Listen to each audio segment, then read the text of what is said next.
Hello and welcome back to my channel. आज की इस वीडियो में हम पढ़ेंगे स्टरलाइजेशन। प्रीवियस वीडियो में हमने basic introduction of sterilisation cover कर लिया था। आज की इस वीडियो में हम मेथड ऑफ स्टरलाइजेशन पढ़ेंगे। So before start the video, make sure that you hit that subscribe button, press that bell notification so that you will get all the notification from this channel. चलिए बताते हैं methods of sterilization के बारे में।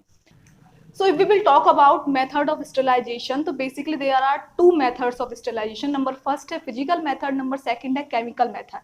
If we will further divide physical methods, तो इनको हम divide कर सकते हैं number A dry heat, number B moist heat sterilization, number third है sterilization by radiation and number 4 है filtration oblique mechanical methods.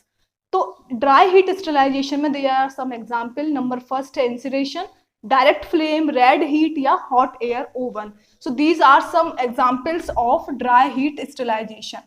If we will move to moist heat sterilization, इसमें है example है pasteurization, tenderization, autoclave. So these are the example of moist heat sterilization. Next है third sterilization by radiation. तो by using the rays, even these are ultraviolet rays, UV lights, non-ionizing वाली, are X-rays, gamma rays. तो by using rays we can sterilize any surface. तो that kind of sterilization is known as sterilization by radiation या फिर radiation sterilization, और this is the sub category of physical method. Number 4 है filtration oblique mechanical method. इसमें है membrane filter जिसको हम मिलीपोर बोलते हैं, filter candles, ceramic. So these are the sub parts of physical method. Now we will move to chemical method.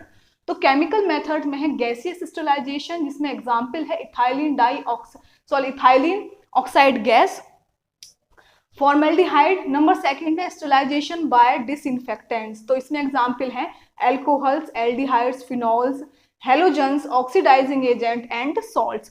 So these both are the methods by which we can sterilise any surface. So physical method and chemical method से दोनों की सब parts मैंने बता दिए हैं. अब हम इनको थोड़ा डिटेल में पढ़ेंगे. सो नंबर फर्स्ट है physical method involves processes by the use of physical means.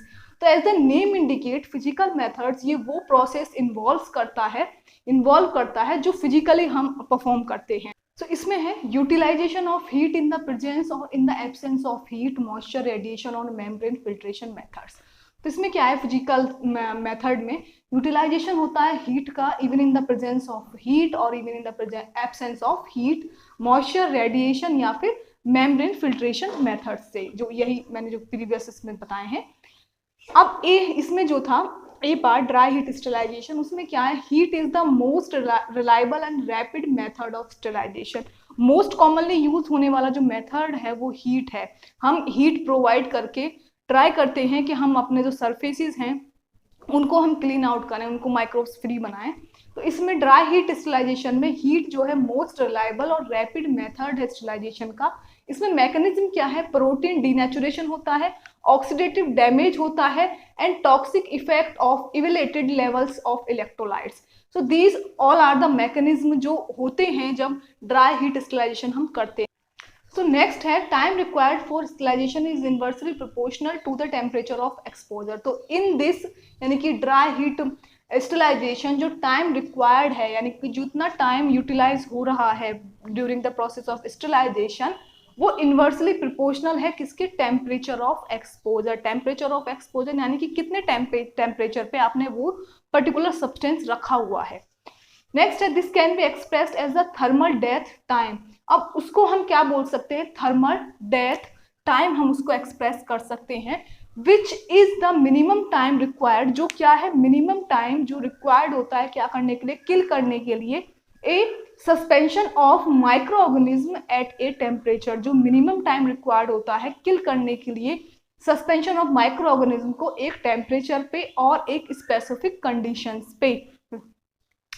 Next है इसमें एक इन्होंने सब पार्ट दिया है ड्राई हीट स्टरलाइजेशन में. मोस्ट कॉमनली है सनलाइट एंड ड्राइंग. सनलाइट और ड्राइंग को हम कैसे as a sterilization process use करते हैं. Action primarily due to UV rays, however effects vary due to places. Action जो होता है वो जो यूवी रेज होती हैं सनलाइट में, यूवी रेज की वजह से एक्शन परफॉर्म होता है, जिसको हम जिस भी पर्टिकुलर सब्सटेंस को हम कॉन्टेक्ट में ला रहे हैं सनलाइट के या ड्राइंग के, तो सनलाइट में जो यूवी रेज होती है उनके कांटेक्ट में आकर वो प्राइमरी एक्शन वहाँ पे शो होता है, यानी कि स्टेरिलाइजेशन प्रोसेस स्टार्ट होता है, माइक्रो ऑर्गेनिज्म की जो ग्रोथ है वो प्रिवेंट होती है या माइक्रो ऑर्गेनिज्म किल होते हैं, तो उस कारण से वो होता है। इफेक्ट जो है वो प्लेस टू प्लेस वेरी कर सकते हैं कि सनलाइट कितना प्रॉपर अमाउंट में मिला, कितना टाइमिंग के लिए मिला, और मॉइस्चर था, ऐसा होता है बहुत बार की ह्यूमिडिटी होती है एनवायरनमेंट में, तो वो अकॉर्डिंग टू प्लेस वेरी करेगा। एग्जाम्पल है natural treatment of sterilisation of H2O in tanks and lakes ETC। जो नेचुरल ट्रीटमेंट है with the help of sunlight, जो टैंक्स में जो वाटर हम स्टोर करके रखते हैं उसका sterilization with the help of sunlight होता है, लेक्स में जो होता है पानी उसका sterilization with the help of sunlight होता है। तो ये ड्राई हीट स्टेरिलाइजेशन का एक सब पार्ट है। नेक्स्ट स्लाइड में हम ड्राई हीट स्टेरिलाइजेशन के अदर पार्ट्स, इसके जो सब पार्ट जो रिमेनिंग पार्ट्स हैं वो हम कवर करेंगे। So in the next slide of this video, dry heat sterilization में नंबर सेकंड है heat। So by applying heat हम स्टेरिलाइज कर सकते हैं किसी भी सरफेस को। So basically most reliable method है स्टेरिलाइजेशन का, और ये डिपेंड करता है, this is totally up to choice, यानी कि आप हीट अप्लाई करके कोई भी सरफेस या कोई भी इक्विपमेंट स्टेरिलाइज करना चाहते हैं नहीं। For an example inoculating wire, needles, forceps, needles and inoculating wire is generally apply करने के लिए इस काइंड ऑफ लूप होता है, इसमें एक वायर होता है। ये बेसिकली कोई भी आप कह सकते हो बैक्टीरिया को अगर हम पोर करते हैं किसी भी कल्चर मीडिया में, देन हम अप्लाई करते हैं इसको, हम बैक्टीरिया को इसके हेल्प से उस कल्चर मीडिया में इंक्यूबेट कराते हैं। तो this is known as inoculating wire या लूप हम कहते हैं। तो इसको with the help of heat हम स्टेरिलाइज कर सकते हैं। नंबर थर्ड है flaming, passed over flame without allowing it to be become red hot। Flaming क्या है? बेसिकली फ्लेम के ऊपर से हम पास ओवर करते हैं किसी भी पर्टिकुलर सब्सटेंस को, और विदाउट अलाउइंग इट, विदाउट बिना अलाउ किए इसको कि ये रेड हॉट मतलब बिकम रेड हॉट तक मतलब कलर चेंज हो जाए, इतना हीट ना हो पाए, उसको अलाउ हमको नहीं करना है, बस फ्लेम के ऊपर से उसको पास कराना है। तो जैसे कल्चर ट्यूब्स हैं, ग्लास स्लाइड हैं, निडल्स हैं, कवर स्लिप्स हैं, these are the examples of क्या आप कह सकते हैं ये वो सब्सटेंसेज हैं जिनको हम with the help of flaming as a method of sterilisation हम स्टेरिलाइज कराते हैं। नंबर 4 है incineration, excellent method for rapid destroying material. In case अगर हमको मटेरियल डिस्ट्रॉय करना है देन इन दैट केस हम इंसिरेशन करते हैं। जैसे पैथोलॉजिकल मटेरियल्स हैं, कंटामिनेटेड क्लोथ्स हैं, उनका हम इंसिरेशन करते हैं। नंबर 5 है hot air oven. Hot air oven are electrical device used in sterilization. Hot air oven क्या है? इलेक्ट्रिकल डिवाइसेस हैं जो कि स्टेरिलाइजेशन में यूज की जाती हैं। The oven uses dry heat to sterilize articles. Oven जो है वो ड्राई हीट यूज करता है to sterilize the articles which are placed by us in that particular area of that oven. हम उसको प्लेस करते हैं, उन पर्टिकुलर को, उन मटेरियल को वो स्टेरिलाइज करता है by applying dry heat. Third है generally they can be operated from 50 to 300 degree Celsius. Generally ये ऑपरेट हो सकते हैं 50 से 300 डिग्री सेल्सियस तक। This is most widely use method of sterilisation of dry heat. ये मोस्ट वाइडली यूज मेथड है sterilisation का बाय अप्लाइंग ड्राई हीट। जो कौन कौन से मटेरियल्स हैं जो हम हॉट एयर ओवन की हेल्प से स्टेरिलाइज करते हैं? ग्लास वेयर्स हैं, फोरसेप्स हैं, सीजर्स हैं, और ग्लास सिरिंज हैं, स्वैप्स हैं, लिक्विड पैराफिन है, डस्टिंग पाउडर और fat. These are some substances या मटेरियल जिनको हम with the help of dry heat और या फिर हॉट एयर ओवन की हेल्प से हम स्टेरिलाइज कर सकते हैं। It is not suitable for surgical dressing, rubber, plastic, volatile and heat labile substances.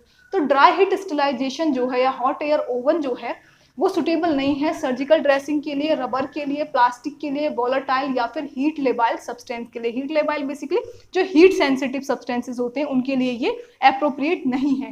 Precautions क्या क्या लेने हैं while we are using hot air oven? Glassware should be dry. जो हम ग्लासवेयर उसमें प्लेस कर रहे हैं फॉर द स्टेरिलाइजेशन वो ड्राई होने चाहिए। और oven should not be overloaded, overload नहीं करना है हमको ओवन को। Glass material after drying are allowed to cold down before use. अगर हमने ग्लास मटेरियल को या फिर हमने ग्लास वेयर्स को हमने स्टेरिलाइज किया है तो यूज करने से पहले हमको कोशिश करनी है कि वो कोल्ड हो जाए, कूल हो जाए, उसके बाद हमको यूज करना है। नेक्स्ट है articles are to be arranged in a manner to allow free circulation of air. Hot air oven जो बेसिकली सर्कुलेशन है हॉट एयर का, उस पूरे ओवन में सर्कुलेशन होता है, और पास थ्रू होती है वो जितने भी आर्टिकल्स उसमें रखे हुए हैं, जितने भी मटेरियल उसमें रखा हुआ है, और उनको स्टेलाइज करती है। तो हमको इस मैनर से आर्टिकल्स उसमें प्लेस करने हैं कि हॉट एयर जब उसमें से पास थ्रू हो रही है तो उसमें कोई रुकावट ना आए, वो इजीली पास हो पाए। हमको इस मैनर में वो आर्टिकल्स हॉट एयर ओवन में प्लेस करने हैं।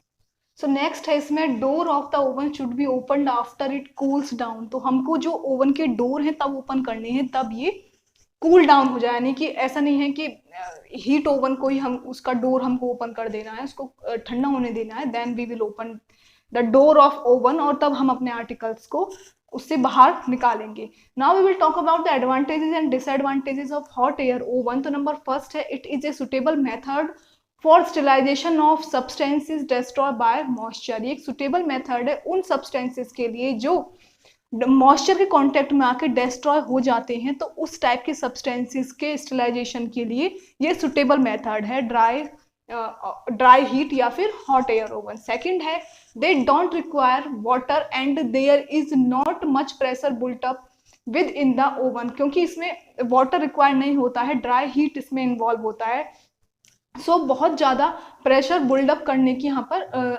रिक्वायरमेंट नहीं होती है टू गेट स्टेलाइजेशन। थर्ड है, suitable and easy to be use in a laboratory environment. Laboratory environment के लिए सुटेबल और इजी है यूज करने। नंबर 4 एडवांटेज है, they are much smaller than autoclave but can still be effective. ये smaller हैं size में इन कंपैरिजन टू ऑटोक्लेव, लेकिन ये इफेक्टिव हैं hot air oven. Autoclave is basically equipment जो हम यूज करते हैं मॉइस्ट हीट के लिए, मॉइस्ट हीट स्टेलाइजेशन के लिए, वो मैं जब आपको नेक्स्ट पढ़ाऊंगी तब मैं आपको बताऊंगी। डिसएडवांटेज की अगर हम बात करें, लॉन्ग हीटिंग टाइम है, एक long duration of time required होता है स्टेलाइजेशन होने के लिए आर्टिकल्स का। नंबर सेकंड है, as they use dry heat instead of moist heat, some organism like prions may not be kill by every time. क्योंकि इसमें मॉइस्ट हीट की जगह हम ड्राई हीट यूज करते हैं, तो कुछ ऑर्गेनिज्म जैसे कि प्रियॉन्स एवरी टाइम हर एक बार किल नहीं हो पाते हैं। तो ये दो डिसएडवांटेजेस हैं हॉट एयर ओवन के। आज की वीडियो में हमने बात की कि फिजिकल मेथड में नंबर फर्स्ट है ड्राई हीट, उसमें कौन कौन से आप कह सकते हो मेथड्स हैं, सब पार्ट्स क्या क्या हैं, और हॉट एयर ओवन के बारे में हमने पढ़ा। हॉट एयर ओवन का डायग्राम भी मैं अटैच कर दूंगी इस वीडियो में।